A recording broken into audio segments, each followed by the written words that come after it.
Hello दोस्तों, नमस्कार। स्वागत है आपका सेवियर्स एजुकेशन यूट्यूब चैनल पर। आज अपन बात करने जा रहे हैं माध्यमिक शिक्षा बोर्ड द्वारा जारी किए गए कक्षा 11 के नमूने के प्रश्न यानी सैंपल क्वेश्चन पेपर के बारे में कि वे आपका जो वर्ष 2021 में होने वाली आपकी 11वीं क्लास की जो वार्षिक परीक्षा है उसमें किस प्रकार के प्रश्न पूछे जाएंगे, इस बारे में चर्चा करने जा रहे हैं। इससे पहले अपन ने जो सिलेबस में जो बदलाव किया था, लगभग 40% पाठ्यक्रम कम हुआ था, उसके सारे वीडियोस डाल चुका हूं मैं। अगर वो नहीं देखे हैं तो देख लीजिएगा। चैनल को अभी सब्सक्राइब नहीं किया तो सब्सक्राइब कर दीजिएगा, बेल आइकन को प्रेस कर दीजिएगा ताकि लेटेस्ट वीडियो नोटिफिकेशन आपको मिलते रहें। अब देखो, आज के इस वीडियो में अपन बात करेंगे जैसा कि कंप्यूटर स्क्रीन पर आपको दिखाई दे रहा है कि भी नमूना प्रश्न पत्र यानी कि जो सैंपल क्वेश्चन पेपर है। अब उच्च माध्यमिक परीक्षा जो है वो 2021 में आयोजित होने वाली है, कक्षा 11 है और विषय जो है आपका अंग्रेजी यानी कि अनिवार्य इंग्लिश का जो है। प्रश्न पत्र का जो समय है उसमें कोई बदलाव नहीं किया गया है, पहले की तरह ही 3 घंटे 15 मिनट का समय है। लेकिन पूर्णांक जो है, पहले वार्षिक परीक्षा आपकी 100 अंकों की होती थी, इस बार 80 अंक की होगी और 20 अंक जो है वो आपके होमवर्क के मिलेंगे। तो ये ध्यान रखना है कि भाई जो भी अभी जो स्कूलें खुल गई है 18 जनवरी से, तो आपको जो भी होमवर्क मिल रहा है या आज से पहले जो व्हाट्सएप ग्रुप के माध्यम से आपको जो होमवर्क मिला है वो आप कंप्लीट रखें, क्योंकि 20 नंबर जो है आपके होमवर्क के जुड़ने वाले हैं। अब बात करते हैं general instructions to the examinees यानी कि जो परीक्षा देने वाला जो है उसके लिए क्या सामान्य निर्देश क्या है। तो सबसे पहले आपको पेपर मिलते ही पेपर पे क्या लिखना है, रोल नंबर लिखना है अपने। दूसरे नंबर पे सारे प्रश्न करने अनिवार्य है। तीसरे का मतलब क्या है कि आंसर शीट में ही उत्तर लिखने हैं, आपको प्रश्न पत्र पे कुछ नहीं लिखना है, जो कॉपी दी जाती है उसी में उत्तर लिखने हैं। और अगला देखो, question having more than one part the answer to those parts are to be written together in continuity. अभी कह रहा एक ही प्रश्न के अगर एक से ज़्यादा भाग होते हैं तो उन सभी भागों के आंसर आपको एक ही जगह पर लिखने हैं। सपोज पहला क्वेश्चन है और पहले में ही 7-8 क्वेश्चन दे दिए, तो पहले के 7-8 एक ही जगह आपको लिखना है, अलग अलग नहीं। Write down the serial number of the question before attempting it. और जो भी प्रश्न आप हल कर रहे हो, जिसका आंसर लिख रहे हो, उसके क्रमांक जरूर लिखें, क्योंकि प्रश्न तो हमें वापस लिखना है नहीं, सिर्फ आंसर ही लिखने हैं। तो वहाँ पर जो है उसका क्रमांक सही तरीके से डालें। अब देखो कैसे आपका पेपर बनेगा। तो रीडिंग पोर्शन, रीडिंग का मतलब होता है पढ़ना, यानी कि जो पैसेज से संबंधित क्वेश्चन आंसर आएंगे वो आपके 16 नंबर के आएंगे। राइटिंग वाला सेक्शन यानी कि लिखने से संबंधित जो है वो 24 नंबर का है। इंग्लिश ग्रामर जो है वो 16 नंबर की आएगी। और इसके अलावा जो किताबें हैं जिसमें हॉर्नबिल 16 नंबर की है और स्नैपशॉट जो है वो 8 नंबर की है। कुल मिला के ये 24 नंबर की आपकी पाठ्य पुस्तकें रहेगी। तो इस प्रकार से ये आपका 80 नंबर का पेपर होगा। अब देखो बात करते हैं, सबसे पहले सेक्शन ए जो है उसमें रीडिंग यानी कि जो पैसेज दिया है उसी में से आपको आंसर देने। देखो, read the passage carefully and answer the following questions any 8 यानी कोई भी 8 प्रश्नों के उत्तर आपको इस पैसेज को पढ़ कर देने हैं। 8 नंबर के ही हैं, 10 प्रश्न दे रखे हैं जिसमें से 8 अपने को अटेम्प्ट करने हैं और 8 नंबर के ही जो है पहला पैसेज जो है वो 8 नंबर का होगा। इनमें से जो है ये 10 क्वेश्चन है, 10 में से जो भी आपको इजी लगे वो 8 आप अटेम्प्ट कर लें, 2 को छोड़ दें। दूसरा भी देखो, यहाँ भी रीड द पैसेज पे carefully and answer the following question any 8। दूसरा जो पैसेज है उसमें से भी किसी 8 का ही आपको जवाब देना है। ऑप्शन में कितने, यहाँ भी 10 दे रखे हैं। अब 10 में से जो 8 क्वेश्चन जो आपको आते हैं या जो अच्छे से मिल जाते हैं पैसेज में, उनका आंसर आपको देना है। अब 2 क्वेश्चन जो है यहाँ आप छोड़ सकते हैं, ये भी 8 नंबर का होगा। तो 8 के 2 तो पैसेज आएंगे आपके। इसके बाद देखो ये आ गया राइटिंग सेक्शन यानी लिखने से संबंधित। तो इसमें देखो पहला क्वेश्चन क्या होगा कि we last month your elder brother was seriously ill so he was taken to Soni hospital Jaipur. Write the incident about 100 to 120 words. How you faced the crisis you may following hints. अब आपको क्या करना है कि भी आपका जो बड़ा भाई है उसका पिछले जो है महीने पूरी तरह से बीमार हुआ और बीमार होने के कारण आपको सोनी हॉस्पिटल में एडमिट करवाना पड़ा जयपुर में। तो इस घटना के बारे में आपको 100 से 125 शब्दों में लिखना है कि इसको आपने कैसे पेश किया, जिसमें ये शब्द आप जो है यूज कर सकते हो। Seriously ill, examined, gave treatment, managed blood, doctor cooperative या सपोर्टिव, इस तरीके से। या इसके अलावा आप क्या कर सकते हो, राइट ए टास्क, एक टास्क लिखना है जिसकी वर्ड लिमिट 100 से 120 रहेगी, जो कि given district an event on the important day in your life, आपके जीवन का सबसे महत्वपूर्ण दिन कौन सा है उसके बारे में आपको लिखना है। और नीचे जो on how you celebrated and enjoyed the event of your birthday, अब सबसे महत्वपूर्ण डे कौन सा होगा, बर्थडे। तो बर्थडे को आपने कैसे मनाया उसमें ये पॉइंट्स आप कर सकते हो, जिसमें देखो which day is important in your life, why is so important, what happened that day, how you enjoyed the day, इनमें से यूज कर सकते हो।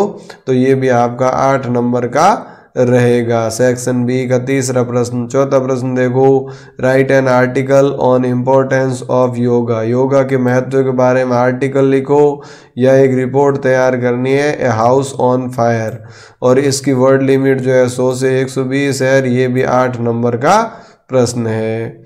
इसके बाद अगला देखो 5वां सवाल, You are Mukesh Kumar reading in Kota. Your father has been transferred to Jaipur. Write an application to your principal requesting him to issue your transfer certificate. TC के लिए एप्लीकेशन लिखनी है। या फिर दूसरा, imagine that you are Ramesh living in Bikaner. Your father has lost his business. Write an application to your principal requesting him to exempt you from school fees, या school fees के माफ़ के लिए आपको अपने प्रिंसिपल को application लिखनी है। इन दोनों में से एक करना है। अब आ जाते हैं अपन ग्रामर पोर्शन पे कि भाई ग्रामर में अपने को क्या करना है। तो ग्रामर में देखो, fill up the sentence with suitable determiner, determiner का प्रयोग करना है। कोई भी 5 करने हैं, 7 में से किसी 5 के, और 1 नंबर का 1 होगा। तो देखो, sir CV Raman is the Newton of India, क्योंकि यहाँ कंपैरिजन हो रहा है। हैव यू, अब हैव यू जो है तो यहाँ आपको नेगेटिव और इंटरोगेटिव सेंटेंस में एनी आता है, सम नहीं, तो यहाँ एनी आएगा। इसके बाद I take an egg every day. इसके बाद Mount Abu is the highest peak, तो सुपरलेटिव डिग्री आई है तो इससे पहले द आएगा। How eyes do you have, अब हाउ द आईज, आईज क्या है, काउंटेबल है, तो यहाँ मैनी आएगा कि भाई आपकी कितनी आंखें हैं। अनकाउंटेबल होता तो मच आ जाता। दार्जिलिंग इज ऑन हिमालयाज, अब हिमालय क्या है, पर्वत श्रृंखला है, तो इससे पहले डेफिनेट आर्टिकल द आएगा। और there was traffic on the road, अब ट्रैफिक को काउंट किया जा सकता है नहीं, तो अनकाउंटेबल के लिए क्या आएगा, मच। ठीक है, इस प्रकार से इनमें से किसी 5 का जवाब आपको देना था। इसके बाद 7वां क्वेश्चन देखो, choose the correct form of the verb, verb की सही फॉर्म भरनी है। गॉड एवरीवेयर, अब भगवान क्या करता है, हर जगह रहता है, तो God lives everywhere, present simple का होगा। The thief the money yesterday, अब यस्टरडे आते ही जो है क्या होगा, सिंपल पास्ट, और सिंपल पास्ट का क्या हो जाएगा, अब ये देखो सिंपल पास्ट है ही नहीं, तो यहाँ जो है पास्ट का इंसिडेंट तो पास्ट का है, तो हैड स्टोलन आ जाएगा। अगला देखो, Reena very sweet in the prayer every day, every day का मतलब जो है प्रतिदिन होने वाला कार्य, तो सिंपल प्रेजेंट है, तो यहाँ आ जाएगा सिंग्स।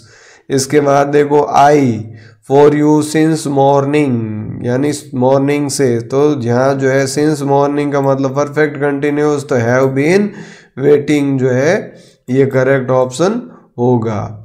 इसके बाद देखो अगला, आई एज प्रिंसिपल सिंस 2012, भाई 2012 से, तो सिंस आ गया।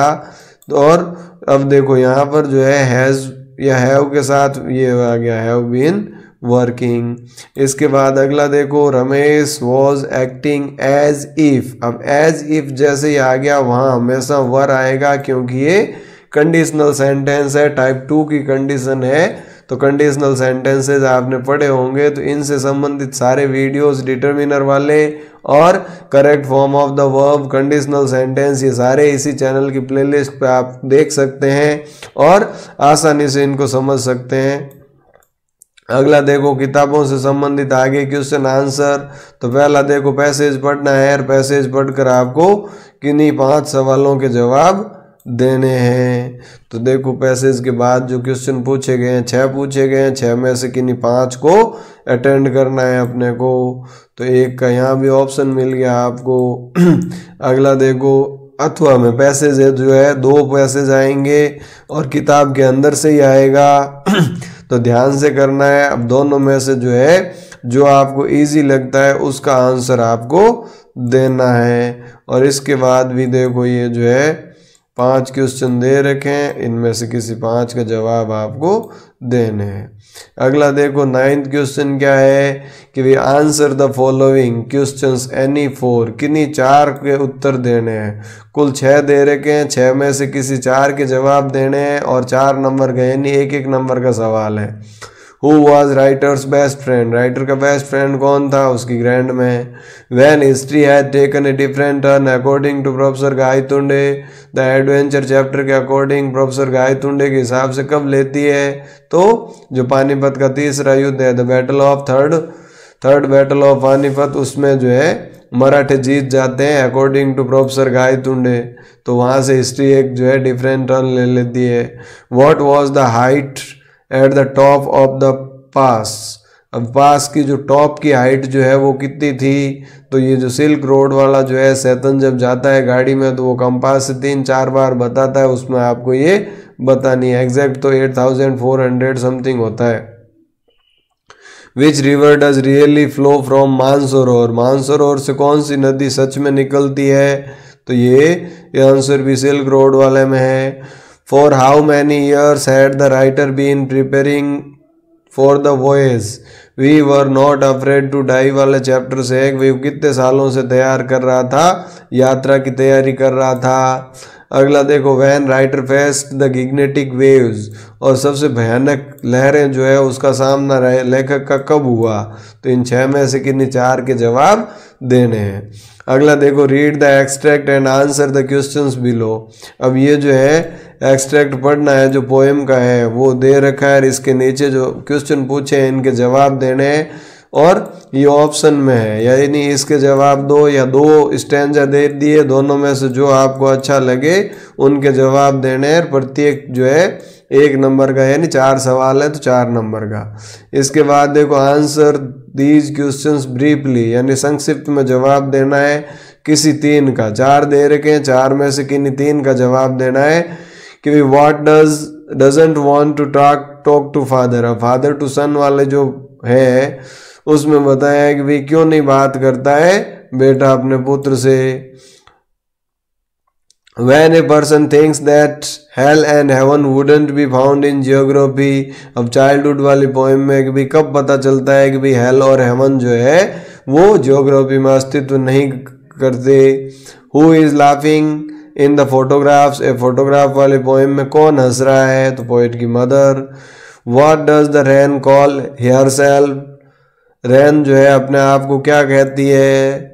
तो ये जो है the voice of the rain इसमें से है। तो ये भी जो है इस बुक के सारे चैप्टर्स जो है आपको मिल जाएंगे प्लेलिस्ट पे, आप आराम से देख सकते हैं। अगला देखो, answer the question given below any 3, किन्हीं 3 के जवाब देने हैं। 2 नंबर का प्रत्येक क्वेश्चन है, कुल 6 नंबर के। तो what was the address where the narrator went after the war? अब जो एड्रेस वाला चैप्टर है उसमें जो है नरेटर कहाँ चला जाता है युद्ध के बाद। What language was spoken in Hosahalli? Hosahalli Ranga की मैरिज वाला जो चैप्टर है उसमें होसाली में कौन सी भाषा बोली जाती है। Who punished Albert Einstein? Albert Einstein को सजा किसने दी? Who was hanged at last in the story? The tale of the melon city वाली कहानी में अंत में किसको लटकाया जाता है? और इसमें देखो answer any one question from the following, दो में से किसी एक का जवाब देना है। और ये 3 नंबर का है। What kind of lad was Mrs Darling, Mrs Darling किस टाइप का, व्हाट काइंड ऑफ लेडी जो है कैसी थी। Describe the character of narrator's uncle खोरसोव। अब खोरसोव के जो है कैरेक्टर स्केच आपको बताना है कि वो किस टाइप के व्यक्ति थे। तो इस प्रकार से आपको जो है कुल मिला के 80 नंबर का पेपर आएगा और इसमें किस प्रकार से आपको जवाब देना है ये आपको समझ में आया होगा। इनसे संबंधित सारे जो चैप्टर्स है वो उनके वीडियोस में ऑलरेडी इसी चैनल की प्लेलिस्ट में डाल चुका हूँ, तो अगर आपने नहीं देखे हैं तो देख सकते हैं और अपनी तैयारी में जुट जाइए। मई के शुरुआत में आपकी परीक्षाएं होंगी, तो ये नहीं देखना है कि भाई हमारी तो 11th है, लोकल है, कौन सा बोर्ड एग्ज़ाम होगा, उससे कोई फ़र्क नहीं पड़ता। आपको परीक्षा में अच्छे से अच्छे नंबर लाने हैं ताकि आपको भी एक कॉन्फिडेंस मिले, घर वालों को भी खुशी मिले और कह सको कि भाई मैंने पढ़ाई की है। तो उम्मीद करता हूँ कि आज का ये जो मॉडल क्वेश्चन पेपर था, सैम्पल क्वेश्चन पेपर, ये आपको समझ में आ गया होगा और एक रफली आइडिया ज़रूर आपके माइंड में आ गया होगा कि भाई वार्षिक परीक्षा जो है उसका पेपर किस प्रकार से आएगा, कितने नंबर के कैसे सवाल बनेंगे। तो इससे संबंधित सारी जिज्ञासाएं आपकी शांत हो गई होगी। अगर वीडियो अच्छा लगे तो अपने फ्रेंड्स के साथ शेयर कर दीजिएगा ताकि उनको भी कुछ जानकारी मिल सके। इसी के साथ आज की सेशन को यहीं विराम देते हैं। मिलते हैं अगले वीडियो में अगले विषय के साथ। तब तक के लिए थैंक यू। जय हिंद, जय भारत।